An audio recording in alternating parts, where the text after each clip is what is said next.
What's up, Jake? How you doing, Jose? Good to see you, man. It's good to see you. So exciting weekend, right? Your fiance's here. Yep. Ozra's come to visit, which is amazing. And where's she from again? She is living in New York. Okay. And that's where we were when I was on leave of absence, gap year from GSB. And she has a job there, so we're doing long distance. Oh man! But the end is in sight. That's good, right? As long as there's like an end date, then it's possible. That's awesome. Yeah. Well, thank you for coming. I really just wanted to take this time and ask you more about entrepreneurship and ask you more about like your business. But before that, just tell me about like yourself. Who is Jake? Where did you grow up? I'm Jake Gaba. Yeah, it's pronounced Gaba, not Gaba or Gaba, as lots of people say. I grew up in Dallas, Texas. Went to high school there. Had a great suburban childhood life, and then from high school I went to Dartmouth for undergrad. Studied computer science and digital art there. Digital art, was that your secondary or your minor? It was like I don't even remember if it was a minor or if it was like my CS major modified with digital art. I think that's what it was. Oh, okay.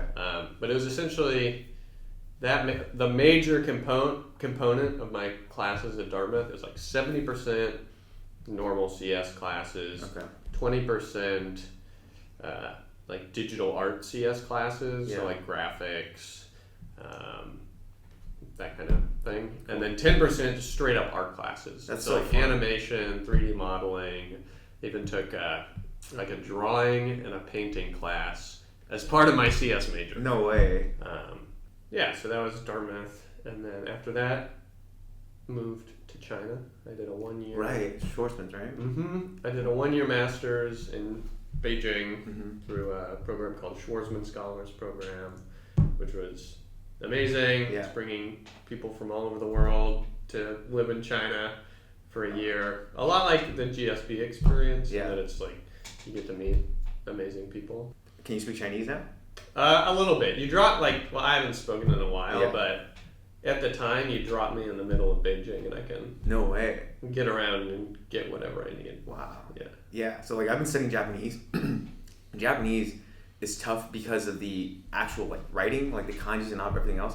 I've heard Chinese, the hard part is the actual speaking with all of the intonations. Yeah. Learning tones in Chinese is very tough. It's essentially Chinese is the learning curve is vertical, steep, difficulty increase right at the beginning. Yeah. And then after you sort of get the hang of it, then it's actually a fairly simple language to learn because there's no complex grammar. Okay. There's no conjugation. It's just if you say I eat, then you say I eat. And if you want to say I will eat in the future, you say I eat tomorrow. And if it's yesterday, it's I eat yesterday. So the verbs aren't changing. The verbs don't change. Okay. It's the same verb for he eats, she eats, whatever. That is really nice. It's purely after the initial steep learning curve is the memorization. Okay. Yeah, that's the part about the kanjis, which I know are related to the Chinese characters. So, damn, cool. Well, that's awesome. It sounds like you had a great time. I love Dallas. I lived in Texas for a little while. It's a great state. I think it's one of the best out there. California is nice too, but Texas is great. Jake, we're all here at the GSB. People have different kinds of interests. I'm really interested in entrepreneurship and just really getting to know, what people are doing here. So what did you do before the GSB? I know it was related to video games.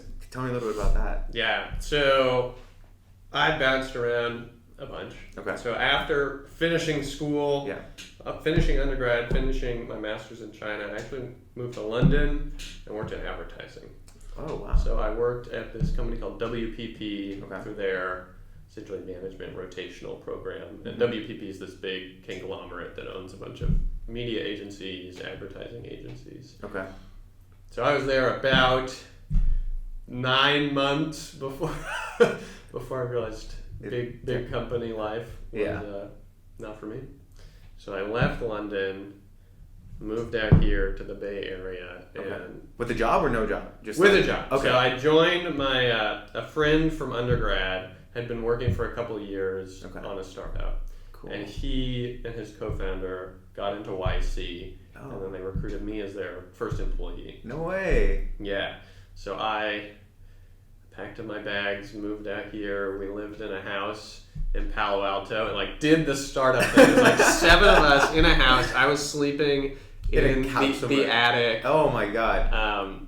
How was that? Is it as like glamorous as they make it seem? It was a lot of that 3 months over the summer, where it was all of us in the house and like just this energy. It's like build shit. We just want to like make it to the end of the summer, and then we'll raise money at the end of YC. Yeah. That was just so much fun. It's like really tight community, like delusional about what we were gonna do, and we had good progress over the summer. Raised money at the end of the summer. And then kind of reality set in. It's like, wait a second, this isn't just a 3-month fun summer vacation. It's like, we actually have to build a real business forever. Yeah.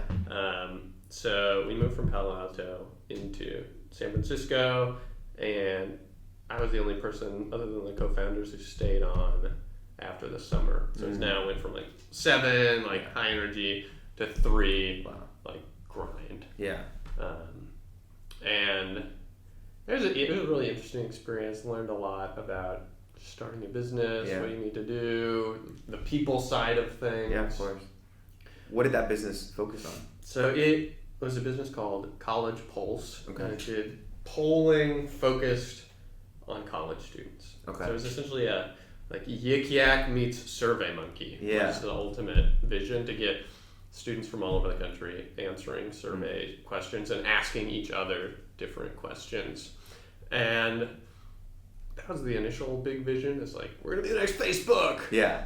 We realized maybe that's not going to happen. Not everybody likes answering survey questions. Yeah. So shifted to be like more focused on just like getting clients who want surveys run. Okay. Being more of like a boutique market research boutique polling firm. Okay. And one of the founders is still working on it. I think he'll work on it for a long time. They've got happy clients. They're doing research that I actually had a professor the other day quote a stat from a College Pulse. No, that's got to be like survey, extremely which was rewarding. like, I know that stat. Yeah. That was, it was so every year they work with this organization called FIRE, which is like freedom of expression on college campuses. That's their main focus. Okay. And they do a big survey about attitudes towards free speech on campus. Yeah. And the stat that the professor cited was it's about 60% of college students feel like they need to censor themselves on campus. Yeah. So a question about that entrepreneur who stayed on. I've noticed that there are some people who don't even think about the business in terms of business. They're just like almost like maniacally obsessed with a problem to the point where like it just seems a little insane unless you're that person. Was this founder or what's motivating him to? Yeah. Part of it, so he was a few years younger than me. So when I started, he was like pretty young, just out of Dartmouth. Yeah. And I think he had more of that like visionary energy. He has matured. Since then doing this, like being hit with reality. Yeah. And it's now more like this is a business. I'm building things for people who are paying us. I have a team. Yeah. Being there, and this was one of the reasons I left after a couple of years. Yeah. So I was the first employee, not a co-founder. Okay. And in Silicon Valley, there's a big hierarchy status thing. Yeah. You were unsatisfied being a first employee versus a co-founder? Or? Yeah, because you're there right at the beginning. Like you clearly has not put in as much risk as the co-founders because they've been working on it a couple of years before while they were in school. And then I joined as first employee. There's a big jump in like equity compensation. For sure. And it's kind of like I join and I'm putting like heart and soul into this. Of course. Yeah. But it's more like it's their kid and my nephew. Yeah. Like it's not my kid. Yeah. And you can love it, but it's not your kid at the end of the day. And I realized I want my own kid. That's cool. Okay. I love that analogy. I left, came to the GSB knowing that I wanted to start my own business. Okay. But you started before you got to the GSB. I actually know. So I came to the GSB fall 2020. Oh, so when I met you on that hike that first time, you had already been at the GSB for a little while? Yes. So I started fall 2020 with the class that just graduated. Okay. Did one quarter, and it was COVID quarter, which was tough, kind of weird. Yeah. And COVID was a big part of the reason why I decided to take a leave of absence. Not the only one. I also, had I been able to take a gap or like a defer a year under any circumstance, I would have done that. Because it's just a perfect opportunity to do something entrepreneurial. At the end of the year, you know you're going to go to GSB. It's like you have a diamond encrusted safety net, so you can do something. Pretty risky. Yeah.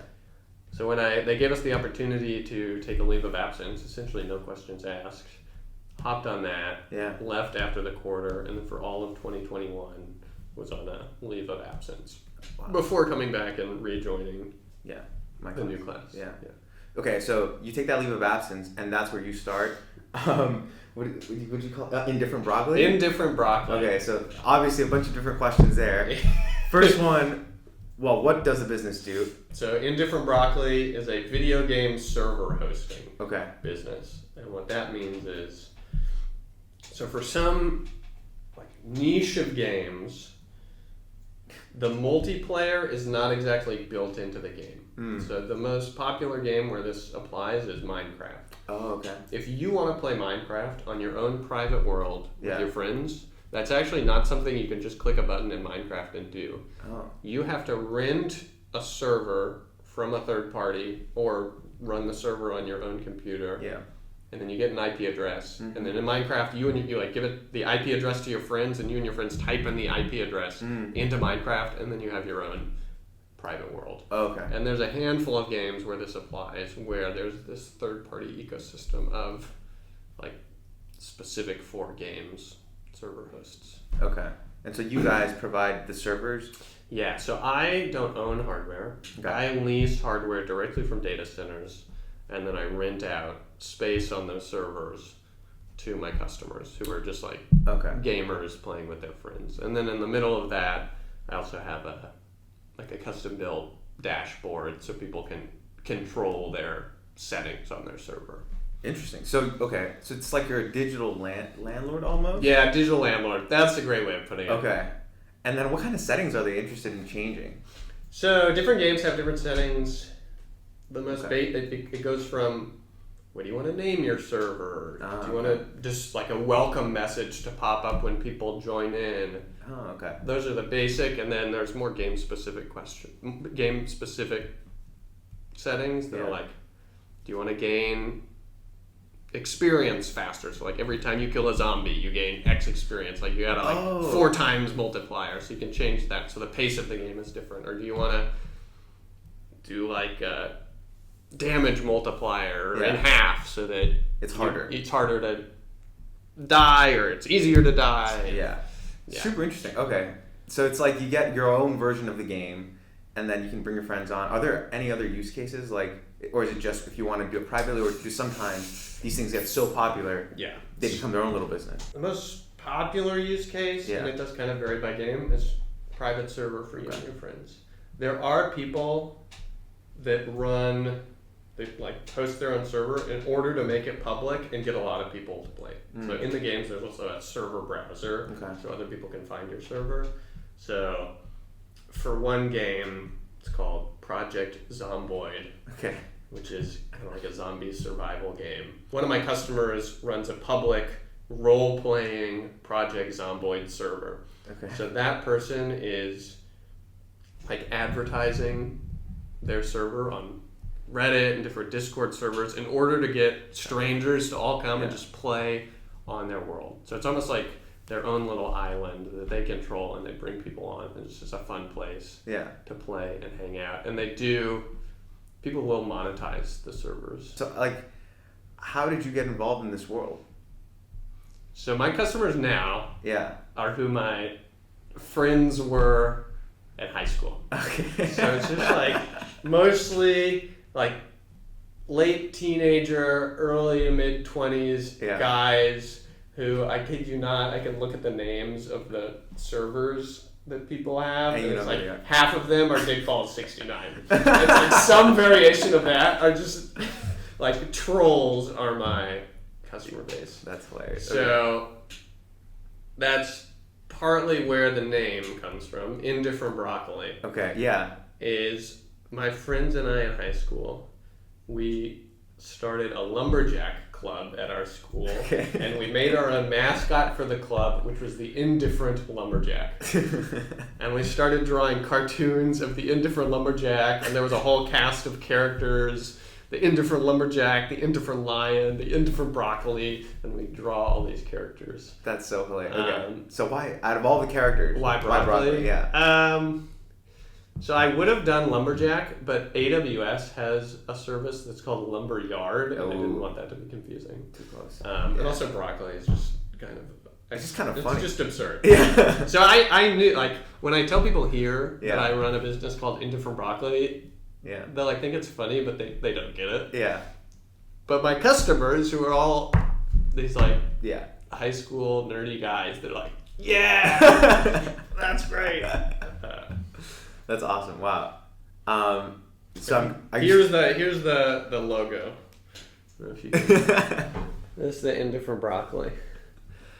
So did you start this business like by yourself? I started my leave of absence. Yeah. Finished the fall quarter around Thanksgiving. Yeah. And then from Thanksgiving to New Year's, I brainstormed ideas for what I wanted to work on my gap year. Okay. No customer interviews or first ideas, then interviews? This was mainly doing internet research. Okay. Of just, my only constraint was I want to do something over the year. I want to run my own business.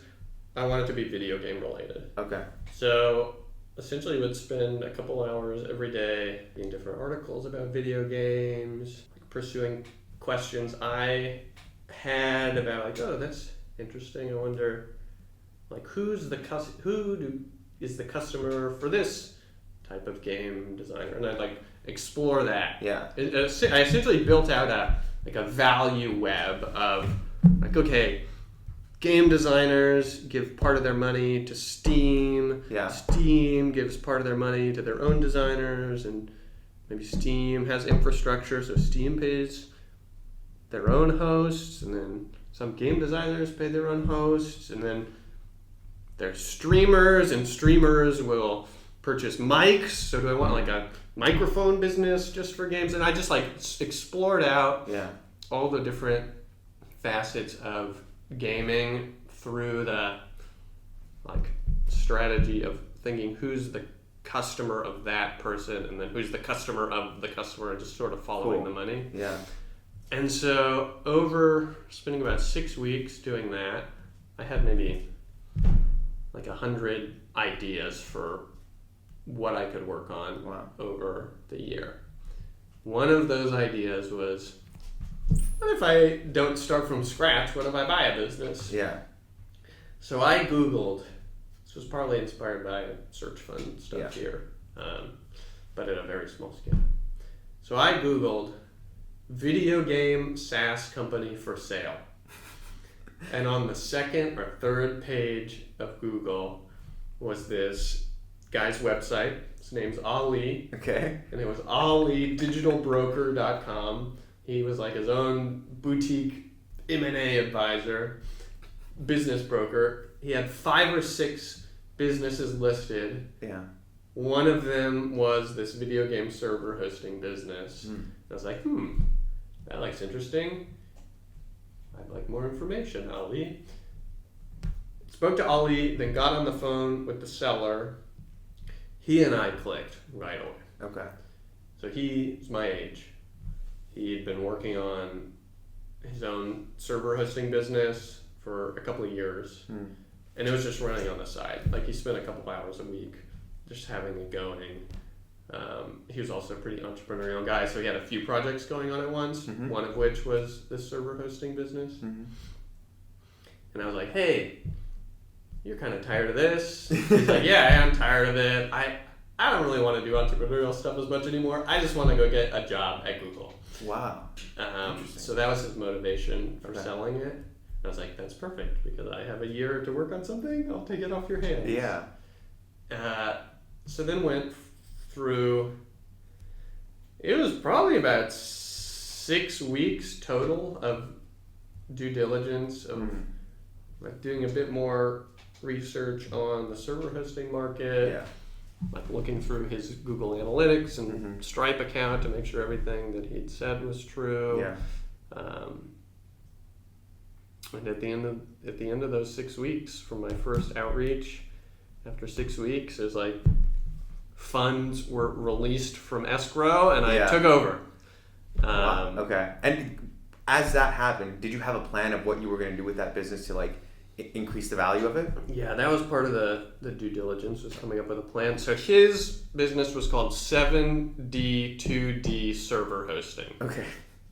And it was called that because there's a game called 7 Days to Die. And so he only hosted 7 Days to Die. Okay. And so my plan was to take his code base, take his foundation, take his customers, and expand to a bunch of different games. So after I took over, my first thing was essentially to copy paste what he currently had To other and games. add it to a new game which had recently come out called Valheim. Okay. And whereas 7 Days to Die is like a zombie Minecraft, Valheim is like Viking Minecraft. Okay. So Cool. it was pretty much identical websites, but one said Viking and the other, or one said Valheim and the other said 7 Days to Die. Okay. That went really well, partly because Valheim was like one of the biggest games ever released on Steam by an indie team, an independent developer team. So I hopped on that wave pretty quickly. That gave me a lot of confidence. Cool. And then after I had these two, I thought, do I really want to keep copy pasting websites and make like a dozen different brands or websites, or do I want to centralize it into one brand? And that's where Indifferent Broccoli was born. Super. Okay, that makes a lot of sense. And so then it almost became like a marketplace where people could set up their own servers. Yeah, so it's still so the business model is the same as it was at the beginning. Okay. It is lease hardware from data centers, and then have a control panel, and then rent out space. And in order to add a new game, it requires not too much work, but some work to just make it compatible. So once I centralized it to one website, it was then like, okay, tweak it a bit to add this next game, tweak it a bit to add this next game, tweak it a bit to add a new game. And so now it's one website where if you're my customer hosting a Valheim server, when you get tired of Valheim, then you can pretty easily switch to a new game. Okay. So that's helped with retention. It's just gamers will switch from one game to the next, and because I have it all, they feel no need to switch. Switch providers. Cool. And were you like, did you have all the technical skills necessary for all of this? Like, did your CS program prepare you? Did you do other kinds of training? Yeah, so I've not really done web development before. Okay. I didn't do too much of that at my undergrad. But having a general CS background and being comfortable building means you kind of learn as you go. Like, the secret of computer science, I'm going to tell you a secret. Okay. Being a software engineer. It's just Googling. Just Google everything. Google everything. Maybe if you're at like the forefront of research, you're solving new problems. But pretty much everything else you're at. It's been solved. And now with ChatGPT, that actually helps a lot with code. Yeah, what do you think about ChatGPT? I think it's amazing. So I've been redesigning my website and building new things on my website, and I'll just type into ChatGPT like, hey, how do I make it so that this button is animated in this way when I click this other button? And it'll be like, here's how you do it. And then I'll be like, oh, actually I tried that, it didn't work. And then ChatGPT will be like, oh yeah, sorry about that. Looks like I had a bug. Try this instead. No way. So it's like having a junior to mid-level engineer For free. with you. That's who can crazy. debug and help out. Yeah, and even like I've seen people copy paste code and be like, hey, what does this do? Yeah. and it'll tell explain you. it. Yeah, That's awesome. That's pretty wild. Yeah. That ChatGPT seems like it's going to be changing all kinds of different businesses. Yeah. That's super cool. Okay. If you could do it any other way, if you could do it all over again, would you do it any differently, or is there anything that you could have improved upon? I'm sure the answer is there are things I could have done better, but I'm pretty happy with how I approached it. Okay. And I'm part of it is approaching it more as so I was more process first than vision first. So a lot of people like Silicon Valley, it's like you need this huge vision, you're thinking 10 years ahead, and you're building towards something. That doesn't resonate as much with how I want to run things. I view it more like, almost more like working out. It's like if you lift progressively harder weights 3 times a week you will get for a year, you'll get jacked. Yeah. That's all you need to do. Yeah. Incredibly difficult, but very simple. Yeah. And so I approached my year off more with the process of, if I work a set number of hours every day, and I'm very disciplined about that, and then once a week I check in on my important metrics like conversion here, or retention here, and I come up with ideas to specifically target each important metric, and I just do that over and over again every week or bi-weekly for a year. Yeah. You'll see progress. I'll see progress. Yeah. And I guess the biggest question mark or constraint with that is running out of money. Yeah. So you need some savings in order to do that for X amount of time before you see enough results to sustain yourself. Yeah. And your rate of progress might be slower than if you did it a different way. Fortunately, my needs are fairly modest. Yeah. So my goal for that year was to get to about $5,000 a month in income to myself.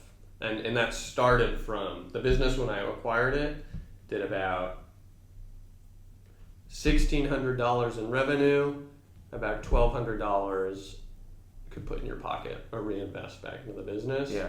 And my goal was to grow that to about $7,500 in revenue, $5,000 that I could take out and put in my pocket or reinvest. Yeah. I completely agree. I think that's how a lot of these interesting. Your business wasn't exactly bootstrapped, but it was very. You didn't need a huge round of VC funding to start it. Definitely not. Yeah. Yeah, it makes a lot of sense because I think that's how I'm trying to approach like the businesses that I want to start. Just like really solving one problem, not really knowing how big the TAM is or anything like that, but just growing little by little, and then you kind of explore the space as you started, you know? Yeah. And like especially if you go into something where there's a proven model, like I know people are going to pay for server hosting. Yeah. And it's a very small niche, so I know there's not risk of having VC money come in and blowing stuff up. Yeah. It's almost more like starting a coffee shop. It's like I know that if I build a coffee shop on this corner, people drink coffee. Yeah. And maybe I won't be a billionaire and buy a yacht, but you can make a living doing that. And so this niche was perfect for a solo founder that has relatively modest lifestyle. So that kind of feeds into my next question. You know, a lot of people do this entrepreneurship thing for a variety of different reasons. Some people do it to try to get that yacht. Yeah. Other people, do it because they just want to be independent they don't want to be working for somebody else. What were your motivations? Yeah, definitely much more the latter. Yeah. I'm optimizing for freedom and flexibility. Same here. And independence. I have gone so deep into FIRE. Yes. I'm like financially independent, retire early. Jake, we have so much. I know. I'm like on that. That's like one of my top websites on Reddit. On Reddit. Yeah. Is FIRE, and then now I'm like eyeing Fat Fire, which is like the next stage up. But yeah, and I don't do that because I want to retire and not do anything. It's definitely more the independence piece where I want to be able to work on what I find interesting and optimizing my life path on the interesting route rather than like the optimal return, financial returns route. So it might be the case that in a couple of years I get bored of server hosting and I say, what would be really interesting? It would be really interesting to like go deep into physics and learn the physics of like the cooling of data centers. Yeah. And, like maybe I'll make a product that I can sell to my suppliers about how they do HVAC for their data center. Who knows? Yeah. Like that's just totally random, and maybe that's not the optimal financial returns path because it's a more physical, like capital intensive thing. But if that would be really interesting, and I already can have enough to support myself and be independent, then that's an amazing one. I love that. I think I'm very similar. I hate the idea of having to report to somebody about like, I need to clock in at a time, clock out. You need to be at some location to do the job, especially now with like work from home. Why do I really need to be in New York? Or why can't I live in a nice place in like Texas? You know, or like totally. Yeah. Yeah. And oh man. Yeah, the idea of working for someone is like sounds like the absolute worst thing. And I think part of what like the search fund kind of helps with this ethos, but something people think is like to do entrepreneurship, you don't have to go for like VC, I'm gonna make $1 billion. Right. Like if you value independence and being in charge of your life, you can do that, and maybe you'll make less than if you go work for a PE shop or a consulting shop. But what you gain is your life. Yeah. Independence and freedom. And that's much...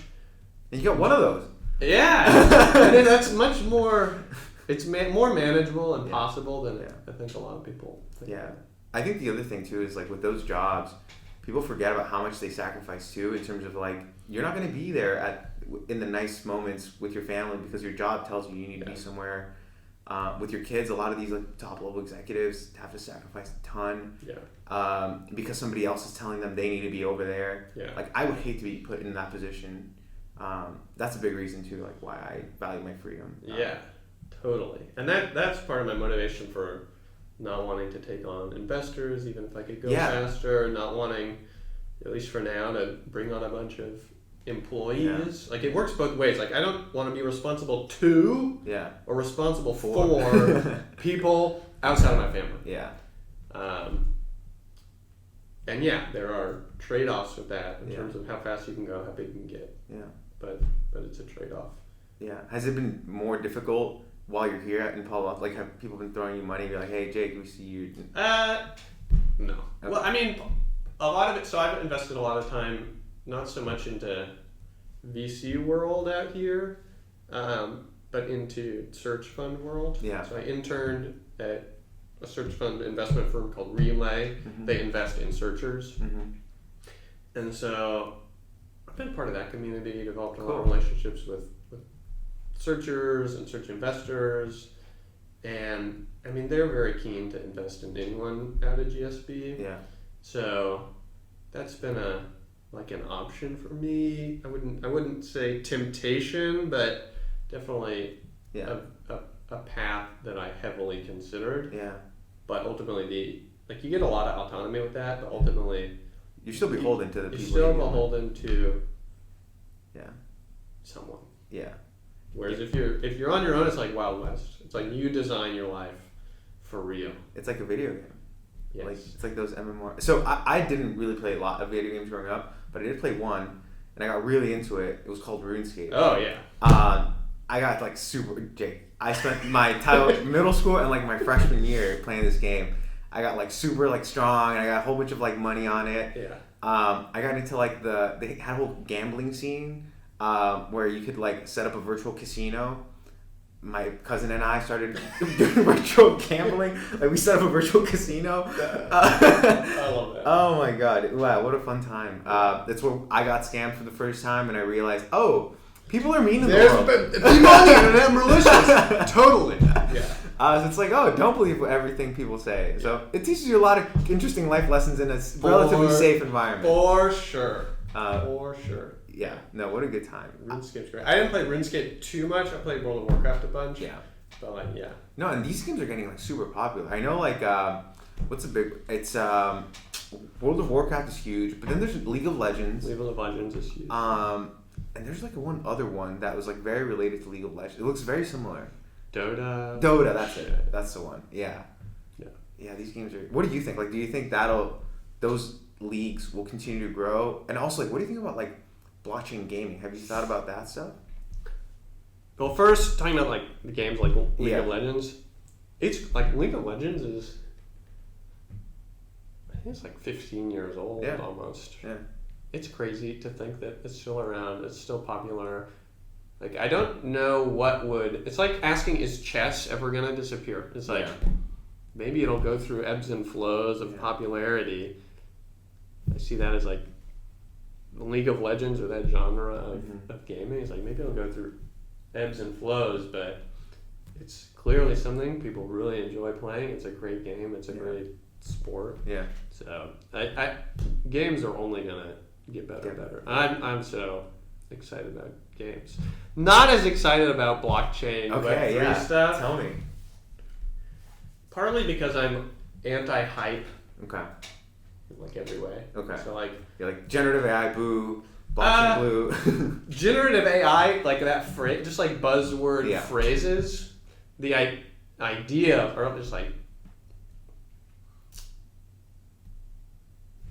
the technology, or like if you can produce something cool with it, then I think that's awesome. Okay. But like getting into like the trend or like trying to hop on for that reason, not so much into that. So I have not seen or played any Web3 or crypto game that is like a good product. Yeah. I know some people do, but yeah, there are so many amazing games out there that you don't need to pay people to play. Yeah. I think that's always been the difficult part. So RuneScape, this is going back to RuneScape. RuneScape, I think, had the very first version of NFTs. They had these like Santa hats and these party hats that were released in a very limited edition back in like 2003 or 2004. So because they were so limited, they gained like tremendous value. Yeah. I think that's what an NFT is trying to do, but it was so accidental at the time. Yeah. Like I don't know how you build that directly into the business model. Yeah. Because that game, like RuneScape specifically, started going downhill for me at least once they started introducing monetization methods that were just not really conducive to the game. Like essentially the game ended up turning into, if you have the most money in the real world, you can become overpowered in the game. Yeah. That's not that fun. Yeah. So it's just like. Yeah. It's also, I guess part of like the NFT Web3 thing is it brings in people into the space that have no idea about video games. Yeah. And it's like people are like, oh wow, you can own an item in the game and it'll be worth value outside. I've never heard of this. That's amazing. Yeah. And it's like you and me were like, dude, when I was 13, I was buying Santa hats. Yeah. Like this is not a new thing. Yeah. Why do we need blockchain to do this? This already exists. Yeah. And so it's this is gonna get me canceled. I think of this in terms of cultural appropriation. Okay. It's like I grew up as a nerd. Yeah. I suffered as a nerd. Like that was my culture. And then now all the like VCs who were cool kids and played FIFA, not World of Warcraft or RuneScape, are coming in and they're like taking. It's like you don't know. It's like you just don't get it. Like you're coming in and trying to. Yeah, to make it something that it's not. Make it something it's not, and you like really don't understand. Yeah, that's super interesting. Okay, yeah. What did your family think about entrepreneurial Did they tell you like, Jake, go get a job, or did they support you? They've been supportive for pretty much everything. Wow, I've done. That's awesome. Yeah, my dad's line about me is that he's never known anyone who's better at setting stupid goals and achieving them. So they a long time ago, they were like, just let him do his thing. If he does his thing, it'll be like silly, ridiculous, but he'll find a way to make it work. So my mom is more entrepreneurial. When she was younger, like she said, like, yeah, I was never good at working for people. Yeah. And she eventually started her own like boutique advertising agency, PR agency. Cool. Did that for a bit before having kids, and then she didn't do that as much. but has that entrepreneurial spirit. My dad is entrepreneurial in a certain way. So he was a professor. Okay. He taught at SMU, which is a university in Dallas. And he wasn't entrepreneurial in the business sense, but being a professor, you have to be pretty entrepreneurial in that you're totally self-directed. Okay. At least maybe it's projects. getting a little different now, but it's like you decide what you want to research, you define your day schedule. The only commitments you have are teaching class 3 or 4 times a week, but the rest of it, it's you're producing and creating and building. So he has like the creator side of entrepreneurship, but he's not been interested in the business side. Yeah. I find it just hard for some people here, especially because like I had a friend who wanted to get into animation from college, and his family was basically like, hey, if you don't go into investment banking, we're not going to like support you anymore.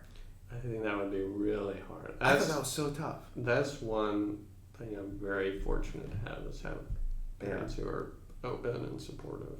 I think family's huge, especially for like that emotional support that you need. As a solo founder, did you ever go through those ups and downs of the business?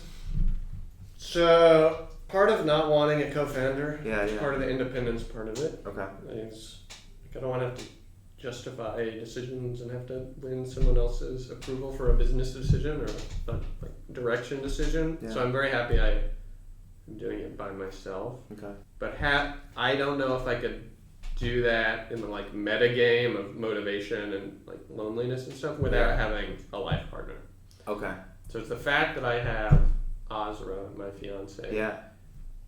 There, like I get a lot of that emotional support and someone to go through the highs and lows and wins and losses together.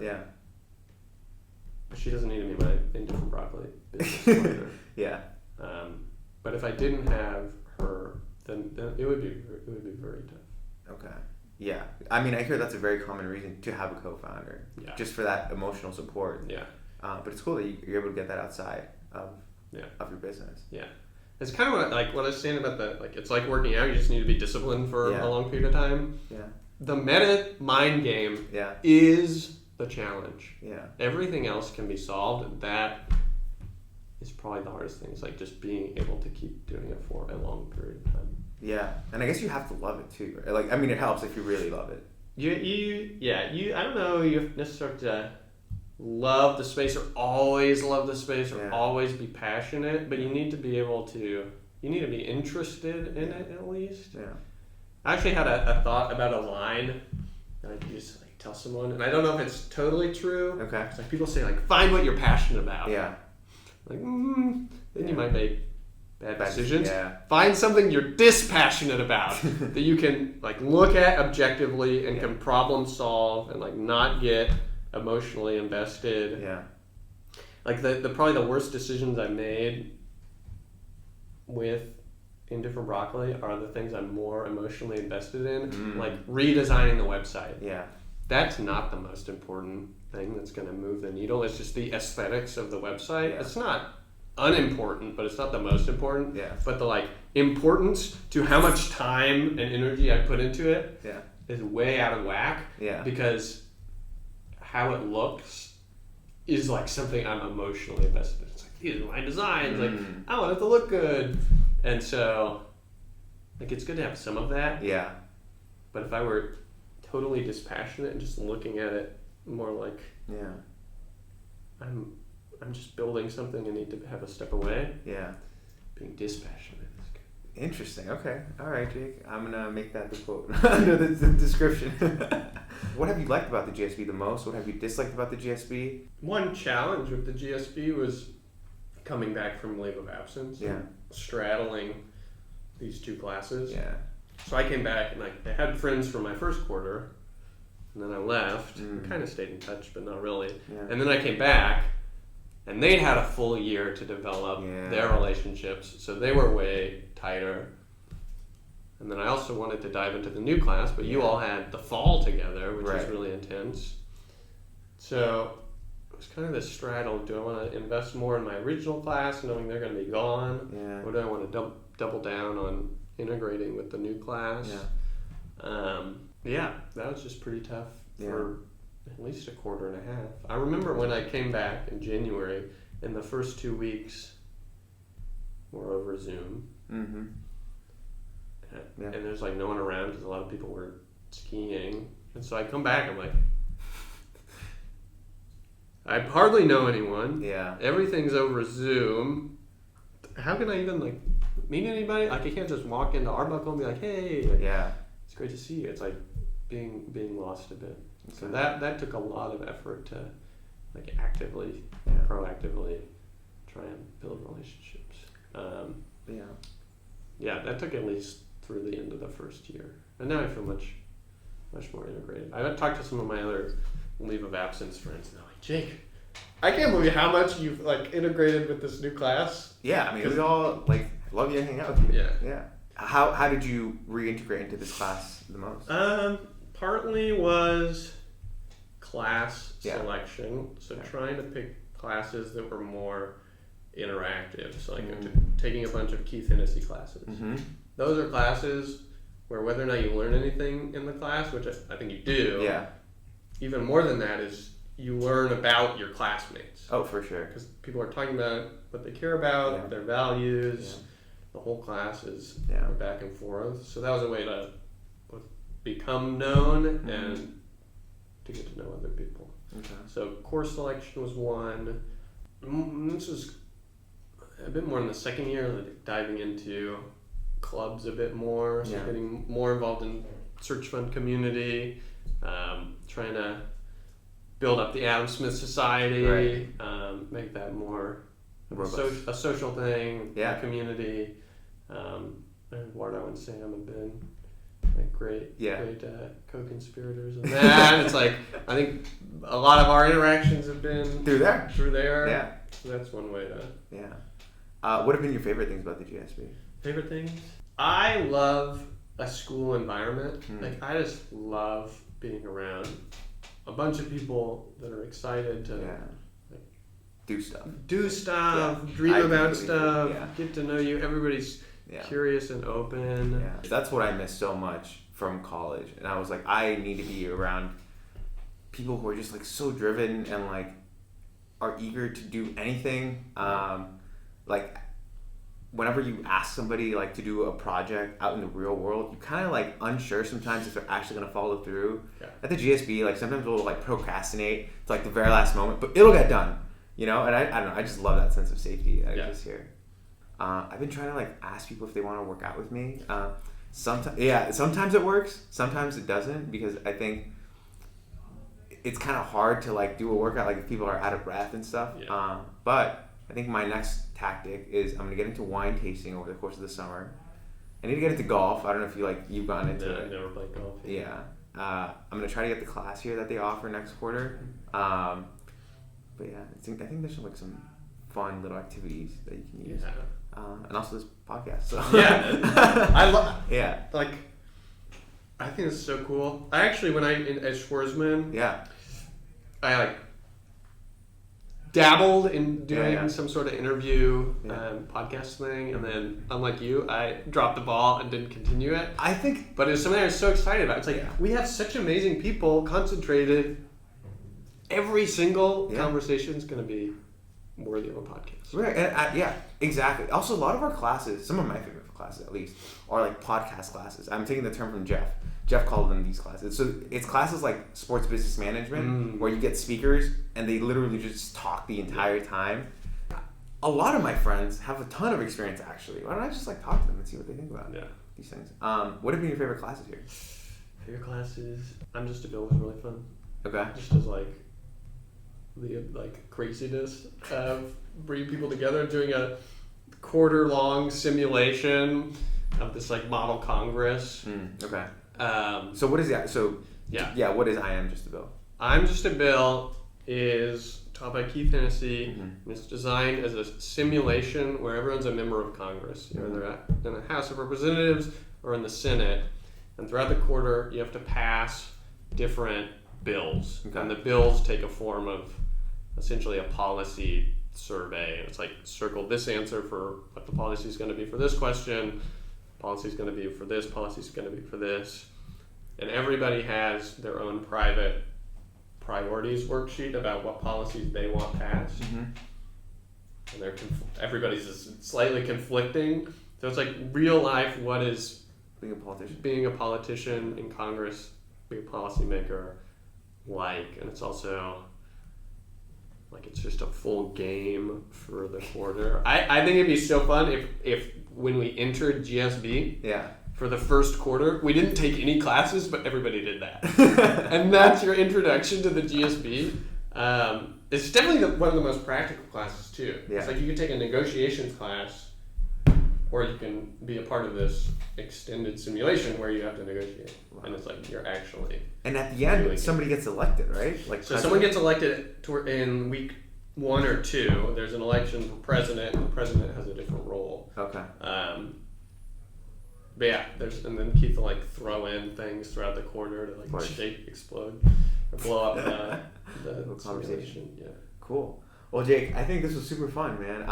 You'll have to keep us updated on what happens with Indifferent Broccoli, and if you keep growing it in what other new way, maybe ChatGPT is incorporated somewhere. Yeah, man. Cool. Man. Great. Yeah. Thank you so much, Jake. Yeah. Thanks for inviting me. Yeah, of course.